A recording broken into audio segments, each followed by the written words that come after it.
We're delighted to welcome you back to the 14th Jaipur Literature Festival from the front lawn at Diggi Palace, Jaipur. Jaipur Literature Festival is protected by Dettol. It's our pleasure to present Devika Rani, The Longest Kiss, Kishwar Desai in conversation with Jyoti Malhotra. Award-winning author and playwright Kishwar Desai's book, The Longest Kiss, The Life and Times of Devika Rani, charts the life and career of India's first international superstar.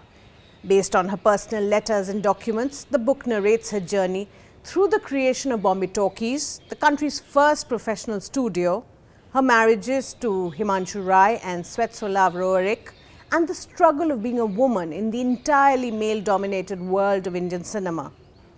Desai's work includes the books Darling Ji, the true love story of Nargis and Sunil Dutt, and Jallianwala Bagh, the real story. She also wrote the play Devika Rani, Goddess of the Silver Screen.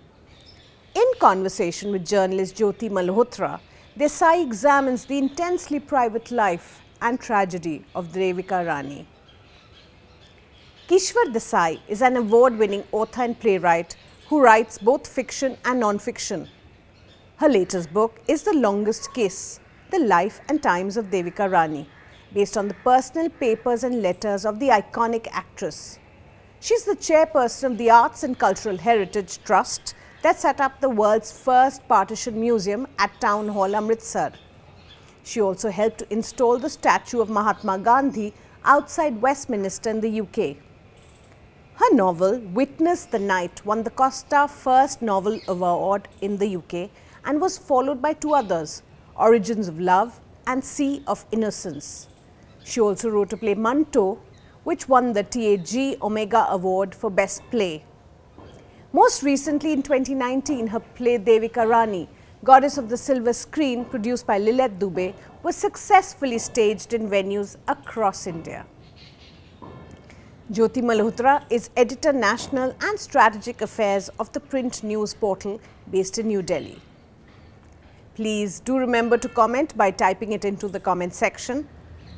Ladies and gentlemen, Devika Rani, The Longest Kiss, Kishwar Desai in conversation with Jyoti Malhotra. Ladies and gentlemen, welcome back to this post-pandemic new normal. Yes. I am truly fortunate to be in conversation with the redoubtable Kishwar Ahluwalia, whose book, The Longest Kiss, I have just read, and it's really this breathtaking story of a young 16-year-old girl called Devika Rani, who meets this gorgeous, handsome man called Himanshu Rai in London in the 1920s. A woman who takes her destiny into her own hands. And just to give you a little snapshot, so Devika Rani and Himanshu Rai get married in 1929, the year of the Purna Swaraj in India, when the Congress Party declares Purna Swaraj at the Lahore session in 1929. In 1930, of course, we know that Mahatma Gandhi begins the Salt March, and these two people, stars in their own rights, get married. Kishwar, my first question to you, this amazing book, this is not the first book that you've written. We just heard about Jallianwala Bagh and many others. But for you, what is so special about this book, The Longest Kiss? Thank you, Jyoti. And I do want to reiterate what you said. This is such a wonderful occasion, and we have to congratulate Namita and Sonjoy with a big round of applause for giving us this opportunity to be back again, living and breathing in literary land, and nothing better than GLF. So many congratulations to them. Jyoti, to answer your question, this particular book, The Longest Kiss, why did I get so fascinated with Devika? To begin with, for me, Devika represents a modern woman. Even though she lived in the 1930s and 40s, many of her attitudes and her ambition we can identify with today, which was very unusual for a woman who was an actress, which was at that time considered a very disreputable career. And she plunged into it wholeheartedly. She did not make much of the fact that she was actually a great-grandniece of Rabindranath Tagore. This was, in fact, something in her letters to Sviatoslav, she wrote and said that this was not something that she held in very high esteem. Rather, she admired the women on her paternal side, you know, her father's side, who were much more down to earth. And that was what Devika was. So I got fascinated because this was all about the early globalization of Indian cinema. And I think something which we've all forgotten. This was a time when Himanshu was making films for the European audience and with technicians who were English and German and so on. And Devika also joined him in that endeavor. So I wanted to revive the memory of this young, beautiful, dynamic, and ambitious woman who was in a very patriarchal world, but she carved out a name and a space for herself. Indeed, as I'm sure we will discuss in the course of this conversation, kicking out all the men who opposed her. And I loved that. You know, she was able to get rid of everybody who stood in her way in a very nice, charming, strategic fashion. So I thought, this is a modern woman. This is somebody who thinks, is intelligent, and yet is in a career which is public. She's a celebrity, but she manages to hold her own. And that's how I got fascinated by her. So the longest kiss. Now first, let's get that out of the way. How long did the kiss last? And tell us a little bit about the movie in which this kiss features. You know, for a long time, those of you who are quizzers in the audience will know that this was a question that has always been asked. Which is the longest kiss in Indian cinema? And the answer always was Karma, 1933, because many people believed that the kiss exchange between Devika and Himanshu was all of 5 minutes. But folks, I have timed it. It is not 5 minutes. It is like around 1.5 to 2 minutes, and it's not one continuous kiss. It's a series of kisses. But the interesting thing is that this is a woman who's clad in a sari in 1933, lying on top of this guy, who, yes, was her husband, but still, she's doing it for the public. And she is making no bones about her passion for him. That's the only way I can describe it, because she's lying on him and kissing him wholeheartedly. And this is 1933, as I said. It was a scene which she herself had written. And this was the other thing, why I wanted to give a little bit of the story behind this kiss, which also comes into the book. So there are two reasons why this book is called The Longest Kiss. One is very specifically because this has been considered the longest kiss in Indian cinema. But Devika herself, the fact that she was somebody who could display her emotions in public like this without any inhibitions. And this was a pattern that followed her throughout her life. She was not someone who hid behind whatever, you know, gave some reasons why she was doing whatever she did. She openly did whatever she was doing, and she continued to be the sweetheart no matter what she did. For many people in Indian cinema, even when she ran away very publicly with a guy in the middle of the second film that Bombay Talkies was making, which was considered shock, horror, adultery, and you know, she did it publicly, and yet she got away with it. So my point is that there was something utterly beautiful, very genuine, and very straightforward about whatever she did, but also a very intelligent woman, because she wrote this script as a young woman in her mid-20s, not even trained in cinematic, in anything to do with cinema at that time. But she sat down, she wrote it, and Himanshu was very thrilled. And the script of Karma that she wrote was very closely followed. And this kiss was there because Himanshu has been bitten by a snake. And as you know, it is a very old tradition in this country and other countries that if you kiss somebody who's been bitten by a snake very passionately, they might revive again. No, I'm just joking. But the real reason is why she is waiting for another snake to arrive, because that was the belief that if a person has been bitten by a snake, another snake has to come and bite him again, and thereby, draw out the poison. So this scene is also written into this film. You have to remember, these films are made for a European audience, and they were full of Orientalism, you know, the kind of things that the foreign audience wanted to see. Today, we might be able to compare it to a White Tiger or a Slumdog Millionaire, but these are very, very successful films which are made at that time, which were pandering openly to a European taste. So they had to have snakes, tigers, you know, princes, kings, queens, and stuff like that. Nothing to do really with reality. So those films are not made by them when they came back and set up Bombay Talkies, but they were made in the 1920s and 30s before they set up Bombay Talkies. So this transition that you talk about, Kishwar, in the 1930s and 1933, the film in which The Longest Kiss is featured, Karma or Song of the Serpent, which you say that Devika Rani wrote the scene of her, you know, kissing Himanshu Rai for about 2 minutes, and then this story of the serpent. And then they both come back to India and set up Bombay Talkies. And this period of about 15 years until she meets Sviatoslav Rurik, who is, of course, this brilliant Russian painter. And what is really interesting about the book is that Kishwar intersperses every chapter with a letter that Devika writes to Sviatoslav Rurik. But, you know, we'll come to that. But tell us a little bit about why you did this. Although Sviatoslav Rurik is a much later part of her life, and while, you know, you've talked about this almost as an afterthought, because the book is really about Devika's life, but why did you intersperse these letters to Sviatoslav with her life that she leads before him and with Himanshu? So first off, let me just tell you, Devika was a woman who, right from an early age, was extremely attractive to men of all kinds, you know. And so in her life, many men came, and I think there are a few, like Wajahat Sahab in the audience, who also called me up and say, you know, one of my uncles was involved with her. So I got many such phone calls during the course of this book. Many men were, you know, interested in her. She was a beautiful woman. She was also a modern woman. She was a film actress. And at the end of her career in cinema, she was also a very wealthy woman in her own right, because she had managed to reach the top of her career.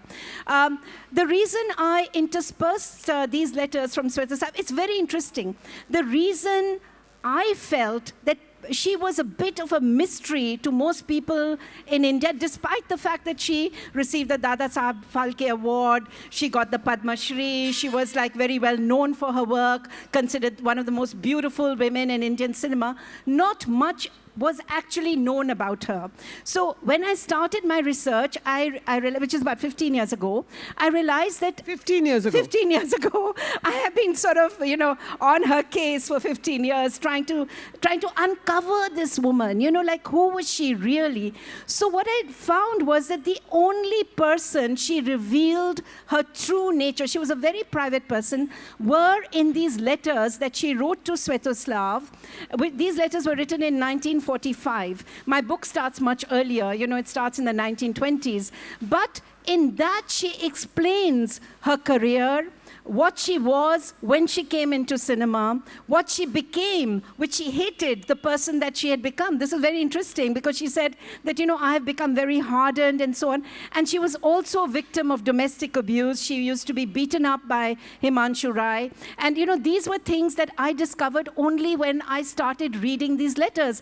And these letters were an eye-opener for me because, you know, Himanshu and she have always presented a very golden image of this actress and the perfect couple. He was very good looking. She was so beautiful. And, you know, everything was fine. But she was a very private person. And it wasn't till I started reading these letters that I realized that he used to abuse her, and abuse her quite terribly, because at times he would take a script, a thick script, and hit her with it till she sort of crumbled, fell bleeding on the ground, fainted, and then would be, you know, be given treatment, and then she would go back. But she did not speak a word. This was Devika. She made herself strong, and that's what she says. So those letters were important to intersperse, because then people could understand that she says to Sviatoslav that I am not the girl who entered into cinema, but the fact that I was abused, the fact that I'm so scarred now, that I was traumatized,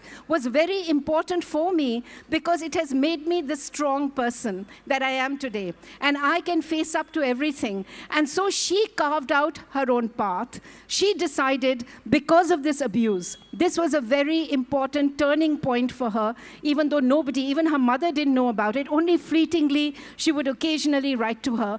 So in these letters, I also discovered the fact that how difficult it was for Indian women in those days who wrote frankly, even from her background, where she is the great-grandniece of Rabindranath Tagore. She's the first really, somebody who's sophisticated, who could deal with any European at the same level. Almost everybody who came into her life fell in love with her. And yet, she had this terrible secret that she kept to herself. And even the trauma that she faced when she was in front of the cameras. For example, this is the first time I realized how difficult it must have been for women during their menstruation, because she talks about that very frankly to Sviatoslav, that how once she had her periods and she is bleeding. She is bleeding so much and she has to dance. There is a particular scene in the film, and she dances and dances for about 10 or 12 days while the film is while that scene is being done. And she comes back and she faints because, she has just bled so much. So it was something which made me kind of realize that those days, it was difficult to women of all categories. Then, of course, the fact that she came from this particular background, she could connect with Sviatoslav. So they talked to each other as an equal, because she also comes from a very, reputed family, as does he. He comes from a really evolved background. As you know about the Roriks, I think most of you are aware of what all they did and how intellectually advanced they were in many ways in the kind of work that they were doing in India, and even at their Himalayan Institute, and so on. So she felt that this was at last one man that she could relate to, who would understand her struggle and her search. Devika never felt that the sort of ambition she and Himanshu had for cinema was really achieved even in Bombay talkies, because she wanted to reach a much higher level, and that kind of spiritual exchange and that kind of frankness she found only with Sviatoslav, because they could discuss many things. And believe me, those letters, each one of them runs into 23 pages, some run into 40 pages, and there is not a single scratch out. I couldn't believe this. Both of them are writing as though they are in a trance. He's writing these passionate letters from Nagar, and they are exchanging telegrams, and telegrams are going up and down every day, So it was quite a deep romance, and a romance in which they were utterly frank with each other. And these are also, which I left out, some of those passionate bits, very, very, very passionate about the kind of lovemaking they want and the sort of things that they aspire for, both physically as well as spiritually. So the letters were a very integral part to understand who Devika really was, because this is not known, except for my book. These letters have never been, seen before in the public. So a couple of thoughts I had when I was reading your book. The first is that Najmul Hussain, one of her lovers, and presumably Wajahat Habibullah's one of her many lovers. Okay.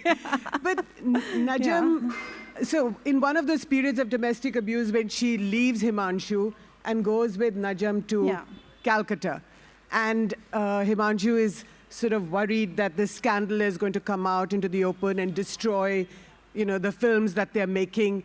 So was he worried about the scandal between them? Was he angry about Najm? But what does it say for Devika Rani, who just ups and leaves her husband, goes off with a strange man, that too a Muslim?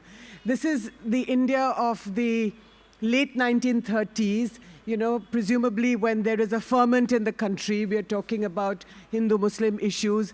But does that infiltrate Hindi cinema, or you Yeah. know, I'm not even using the word Bollywood, but Yeah, you know, it's very fascinating that you should say this, because the other, like Dilip Kumar, for example, he changed his name from Yusuf Khan. so that's what I was just going to yes. say. So Devika Rani is responsible for changing Yusuf Khan's name to Dilip Kumar. Yes, but Najmul Hussain, when he enters, and I have to say, oh my God, was he good looking? I mean, if she had to run away with somebody, I think it was a perfect choice. He was, yes, he was Muslim, but I don't think those issues really troubled them, because in the setup that they had when she and Himanshu set up Bombay Talkies, those of you who may know a bit about Bombay Talkies, it was set up just outside, which is considered then Malad, a suburb of Bombay, which is very much now, of course, part of Bombay. And it was a huge setup with 400 employees working. They had contracts with everybody, because this was based on the German system of setting up a studio. So Bombay Talkies was very much that. And they also had a lot of people, Germans and British and other nationalities working there. And it was a whole mix of Muslims, Hindus. There was Manto was working there also. So it wasn't as though they made any differentiation. So long as you were talented, they did try and get educated people. This was a big bugbear with both Devika and Himanshu, because they felt this was a studio which was a publicly listed studio. The people bought shares in it.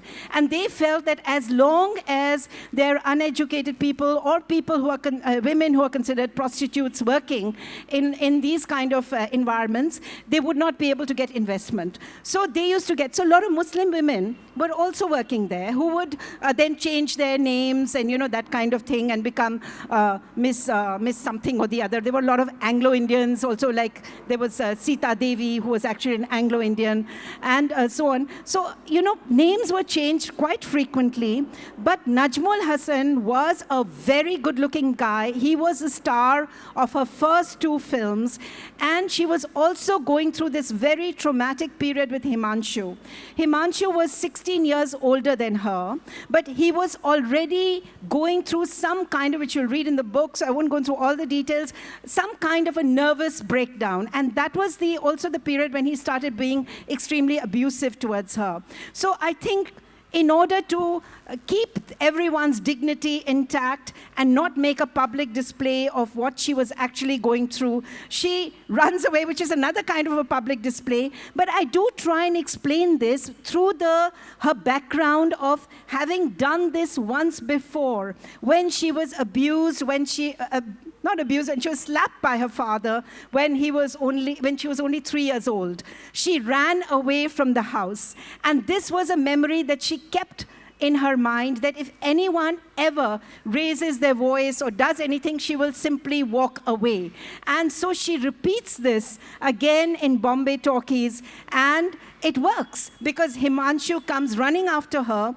Everyone is in despair, because Devika is the face of Bombay Talkies. She is the reason why the films are doing so well. And so he persuades her to come back. And what I want to say here is the remarkable thing. When she comes back, everybody in the studio is against her. She has done what no good Indian woman, your married woman, could ever do: run away with another guy. And not only just another guy, a married man. He was also a married man.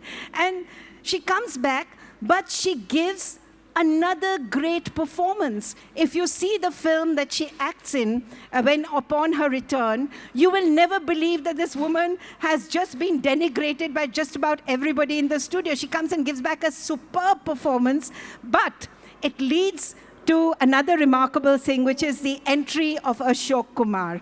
I don't know whether you want me to say a few Please, words. yes, absolutely. Yeah, because now that they have discovered that Devika has this mesmeric effect on all the men that she works with, and they would just do anything to, you know, have some sort of an affair or something. They have to find a guy who is Devika proof, who cannot ever fall in love with her, nor would she be attracted to him. So a serious hunt goes on in the studio, and they finally come across this very scrawny, thin, miserable guy who would eventually, Kumud Lal, who would eventually, Kumud Lal, Kanji Lal, Ganguly, who would eventually become Ashok Kumar. And he is petrified of Devika. He shivers when she comes into the room because he thinks she's a man-eater. And he doesn't want to be an actor. He does not want to be an actor. He wants to be a technician. So he tells everybody, just leave me alone. I don't want to do this. He threatens to shave off his hair. He threatens to run away. He writes to his father, please rescue me from this place. And somehow then he is persuaded, and his father, who gets him a very decent job in the income tax department, comes with that letter and says, no, my son can't become an actor, can't put on makeup, etc. But then they persuade him, and the film that you see with Devika and Ashok Kumar, it's amazing. Ashok Kumar is literally shivering in front of her. Devika is, as usual, giving a great performance. And Ashok Kumar is so petrified that he does something which no actor should ever do. In his first scene, he is supposed to jump in from a window onto the villain and grapple with the villain and rescue Devika, whom the villain was going to be running away with.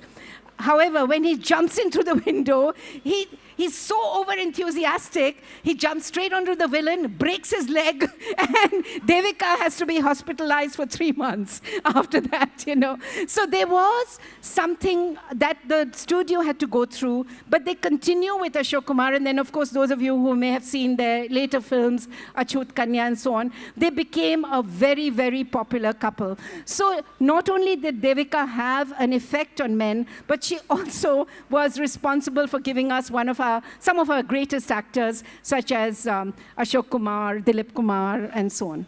So Kishwar, you also referred to Manto, Saadat Hasan Manto, the Manto. Tell us a little bit about, Himanshu Rai and his relationship and the triangle with Devika.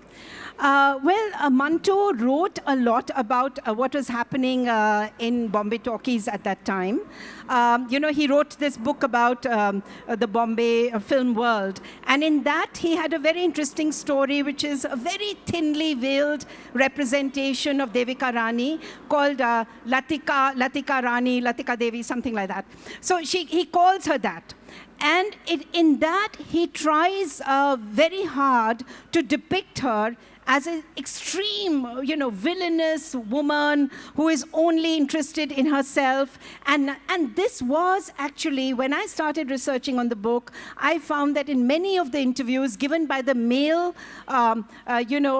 actors or technicians who were there at that period, this was very much the kind of impression that they wanted to convey, that Devika was actually a terrible person.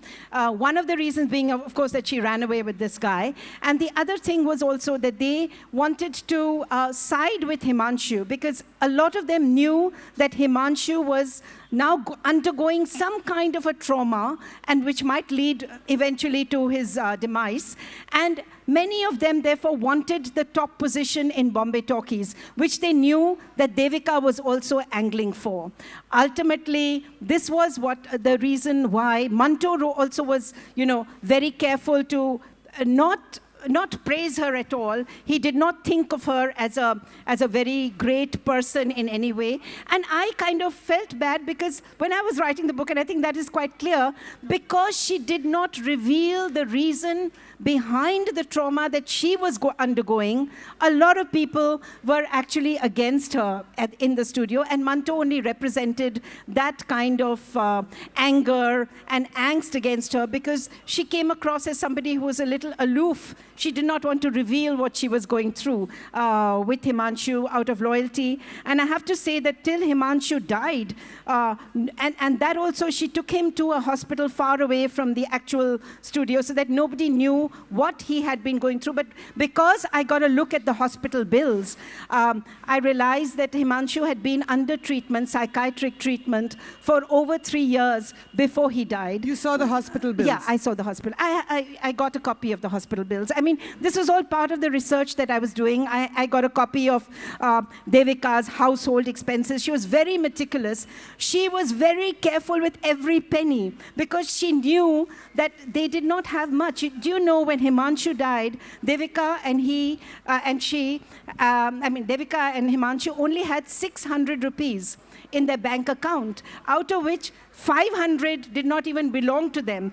Because this was, before the World War was going on, and all the so-called Germans had been arrested from Bombay Talkies and taken away. So the 500 rupees actually belonged to the camera person, Franz Austin. Yeah. So they had only about 100 rupees between the two of them. So she had to struggle very hard in order to keep herself going after Himanshu's death. And I think that is the exciting thing about this book, how she struggles, how she kicks out everybody, including Ashok Kumar, who by that time has turned against her. And so many other people in the studio have turned against her because they want to take over the studio after Himanshu. And she does not let them. Yeah. And that is amazing, yeah. So, some would say that she is this cold, scheming character, right?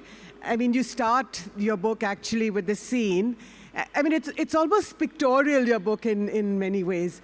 So she's sitting in this room, and, there's this portrait of Himanshu. He's died by now. This is post-1940. He dies in 1940.